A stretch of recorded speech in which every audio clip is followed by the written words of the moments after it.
I ain't trying to give a whole none, get it bread in my mama. After I run it, that split bread with my partner. Yeah, I think that's one. Let me hear it. Hold on.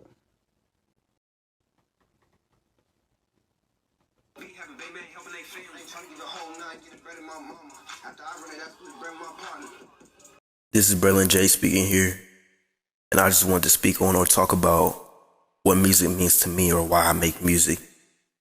Well, first of all, with this music, I keep God first. You know, I make music because growing up, I felt like I wasn't in like a safe space to express my feelings. Or like, as I got older, like a little bit older, a lot of people would use that against me. Like, I would express my feelings, they stabbed me in my back. So that created some type of trust issues. So when I make music, it heals me a little bit. Like talking about what's on my mind or how I feel about different things. That's what music means to me. Or sometimes I make music, or most of the time I make music to reach out to other people, to like help create a safe space for them. So to make them feel like they can express their feelings without getting judged. And I want them to like, what's the word I'm trying to say? I want them to like relate to me. Feel me? No cap, that's what music means to me, and that's why I do music. My name is Evan Latimer. My relationship with Braylon J is that I'm a fellow artist, also known as Odin, and I work with Braylon on a regular basis. For as long as I've known Braylon, and my experience with him, it's been nothing but good. I mean, he's a very kind, genuine guy. He sends me verses for no charge, and he's just a genuine good guy to talk to. I talk to him on a regular basis. The only thing that I think Braylon J can really work on as an artist is just spreading the word to get his music out, you know, reaching other artists and tapping in with them. I think that would definitely propel his career. And really, that's the only piece of advice I would be able to give him, is just keep trying to get his music out there and just keep making music. You know, he's putting out good work. What's up, guys? My name is DT, and today I'm here for a documentary part 2. And today we're here to talk about, how I met Braylon, how he's affected me in a good way, and how his music is really good. And I believe that he's gonna make it up there one day, you know? So, when I met Braylon, I first met Braylon through the man of part 1 on the documentary, Stefan Pettis. I first met him through there at his crib, and at first, Braylon wasn't jacking me because, you know, obviously when you meet someone new, you kind of get, you know, a little wary about things. I mean, honestly, I would too, you know. But as soon as I started talking to Braylon more and more, when I went to Stefan's crib, he started fucking with me, because I don't show fake energy. I show like real good energy. That's one thing that Braylon, he was fucking with, you know? He was fucking with it. Now, as time has moved on, every time that I kept calling Braylon and we kept talking and everything, we had a lot of things in common that, generally we didn't even know we had that many things in common. I love God, he loves God. I love music, he loves music. What else? Yeah, we kind of have similar, somewhat similar backstories, in a way, when it comes to being hurt. And I feel like when Braylon makes his music, when it comes to feeling pain, some of his music I like it, like when it comes to pain. And then there goes the R&B. I like that one. And then there goes there goes Wild Braylon. I ain't gonna lie, Wild Braylon, he's funny. That's cool, I fuck with it. But then I feel like Braylon also has to make a lot of good music, 'Cause I don't want him going, That's my brother. My brother to the day we die. So, what I feel like Braylon could progress in his music, I feel like, he has everything he has in the music. Like, he puts work into it, puts passion, hard time, dedication. And I see him running up the charts on Instagram. I see he's getting some listeners on Spotify. That's good. But what I like to see in the future is if he makes more R&B. His R&B is good. That's the best thing. I cannot lie about the R&B. The other music is good, but like his R&B is on another level. And I feel like if he takes his R&B really seriously, he can get up there and he can reach that chart. As a matter of fact, he might even become, in the same level as, let's say, not Javinchion. Who's that one guy? Crap. He's that one guy that sings, what's it called? And when we're making love.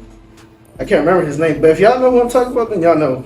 But yeah, I feel like if he went to that type of level, his career would take off. Like, I could see it. That's all I'm wishing for, like, within the future. Or maybe this year, maybe next year. If God allows anything, I know Brin's gonna make it. And I'm hoping that he will make it, Because yeah, this artist, he's an upcoming artist. He's gonna be making it to the top. And yeah, me and Brin, we're gonna collab on some R&B stuff. We're already making like 2-3 tracks, I'm assuming. And yes, kind of like, yeah, 3 tracks, yeah. You guys are gonna hear from it. But make sure you guys support, his music. His music is going up there, I swear. I'm not even gonna lie to you guys. And not only that, but he's the youngest dude in Omaha who's making it out for himself. Shit. Nope, I don't think nobody's putting in for himself except him. So please stay tuned. Keep listening to his music. And then watch his music video if he starts producing music videos. It's gonna get up there, support your boy. There's not a lot of local R&B Omaha artists out here right now. So support your boy, run up that number for him, show him some real love. Because he makes this shit for real. I just want to shine a light on this situation that I went through in 2021. I'm going to kind of try to make it short. This situation has something to do with who I am today. It led up to everything that I've been through. Not going to say everything. Try to get some pictures and videos of my old self and things that I used to do that I had to realize that wasn't changing me for the better. It wasn't making me better on the daily at all. So, in 2021, I had some issues going on with a person that was very close to me. And those issues caused me to be homeless. And when I was going to North High School, I often thought the people around me were my friends, people I could run to when I'm in need of help. And that wasn't the case. None of them wanted to take me in. I wasn't even begging. I was gonna do whatever I could. I would help them in return if they needed help with anything. You have my back, I have yours. That's basically what I was on. I never had any bad intentions towards anyone. 2021 was really the year that woke me up to know, not say 2021, but 2023 was the year that really woke me up to know who really was my friend, especially in 2021. But like I said, a lot of people weren't really there to help me, and I thought they were. But there was one person, I don't want to say his name right now because I don't know if he wants me to, but he was there for me.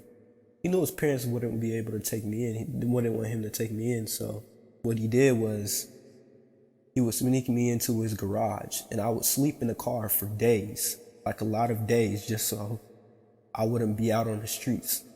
I'd even ask him. He was just willing to do this with nothing in return. And what he would do was, he would make sure I would get on the bus with him every morning, 5 or 6 o'clock sharp, to get on the bus to go to school. So he used to bring me a big old cup of almost like a coffee mug, but way bigger than a coffee mug.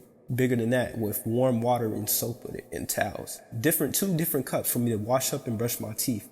Mind you, because I didn't have that. Because I didn't have a home to be that. I didn't have a home to go to at that moment. And not a lot of people know about this because, I don't want to tell everything that happened to me, but I feel like this is a testimony, and I feel like God put this on my heart to talk about. I used to not want to talk about this because I often felt like I would be judged a lot. And I'm glad God let me go through what I went through, But long story short, after all that, I got expelled, from North High School. Then I ended up, as time passed on, I ended up going to Burke High School. Still doing the same things that got me caught up and ended up to me being expelled, almost locked up. Long story after that, I went to Burke from basically the end of sophomore year to the start of senior year, basically. So in that time, I'm not scared to say I was out here selling drugs on school property, thinking I'm not going to get caught, roaming around with weapons. Basically, all that I was doing, it got me caught up and got me in trouble with the law for a little bit. So, I'm dealing with that, trying to clear a case or whatever. And that's all leads up to me currently trying to graduate. I didn't get to graduate with everybody else on time in May, but I'm very close to graduating now. I'm not going to be like a year behind. I'm still going to be in the same year, just at a later date. And I thank God for that. I'm doing well right now in the alternative school that I'm going to. And everything that I've went through in these past years has taught me a lot. I used to think certain people were going to be my people I'll rock with for life. And those things I was doing, I thought that I was going to, help me in the long run financially, for my family, for me. But then I got introduced to other things that would help me in the long run. And so I'm currently outgrowing my old self, and I thank God for that. And a lot of people that I used to hang with bad talk me, and I understand that, and I actually appreciate that, crazy as that sounds. All I'm worried about is being locked in with God and letting God show me different things and have me walk into the purpose that I'm supposed to walk through in life. Me currently being 18 years old. I don't want to be 30 years old still dwelling on things that happened to me while I was a 9-year-old and a freshman in high school up till now. I'm glad that I'm dealing with these things now, not when I'm 30 years old, like people often grew up around. And that's just the testimony I wanted to share. And I hope that motivates y'all to do better in life, to fix your mindset and to get closer to God, because you can't be anything without God, whether you believe it or not, because God is good. Hello, everyone. It's Braylon J. You already know that. But I know I made my appearance in this episode of the documentary already, but I feel like I should shine a light on my life more in this documentary. I know I already had some people talk about how they know me or what they think of me or what I should improve on in my life, what they think about my music. But I like to talk about myself more. I know I already talked about why I make music, but it's more than just reaching people. It's really like a therapy session. I don't know if I said that already, but I'm gonna really talk about myself more. It's really called Who's Braylon J, and I know some people really wanted to know that. But I was born in Omaha, Nebraska. Yeah, I know it's crazy, right? I said Nebraska, but yeah, I was born in Omaha, Nebraska. Raised around, some people in different states, so what I'm saying. Sometimes it might not seem like I'm from Nebraska. Omaha not even really like the rest of Nebraska. You know what I'm saying? If you know, you know. But growing up, I was either around church people or a different crowd. Different lifestyles. And the other part of the lifestyle, which is not, growing up in a church, it ain't so pretty. It ain't, what I'm saying, it's not that good of a life. But it taught me a lot of things. But both of those lifestyles, it molded me and shaped me into a person that y'all hear in the music. Everything you hear in the music is all true. It's all genuine, And I really feel like I connect to the people that listen to my music on a deeper level because music is how I really express myself. You know, people close to me, if I do vent to them in any type of way, man, it took a long time because I barely vent to people. You know, I usually use my music to do that because if you just come up to me and ask me, you know, what's on my mind, I'm not really gonna try to tell you. I'm gonna just try to hold it in, and music is the way I get that out.